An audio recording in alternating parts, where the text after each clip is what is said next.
Grabe, nakakalunod tong hangin ni Trico Life Ultra One.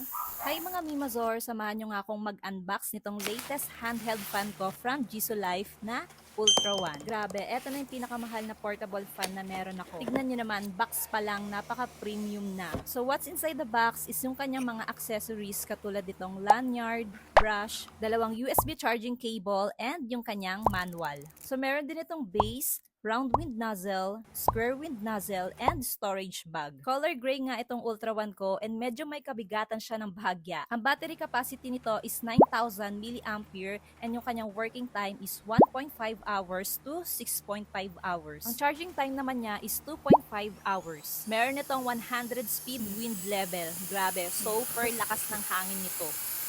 Katumbas ng hair dryer, yung lakas ng hangin niya, grabe, super lakas nung level 100, nakakalunod. Meron din pala siyang 3 modes of ambient light. So sobrang lakas nga ng hangin nito, pwede mo siyang gamitin for air cushion inflation, outdoor fires, blow dry, and panlinis ng mga equipments mo. Level 1 pa lang nito ni Ultra One, okay na ako. Perfect talaga siyang gamitin ngayong napakainit ng panahon. Kaya kung gusto mo rin ng ganitong kalakas na portable fan, for the go na.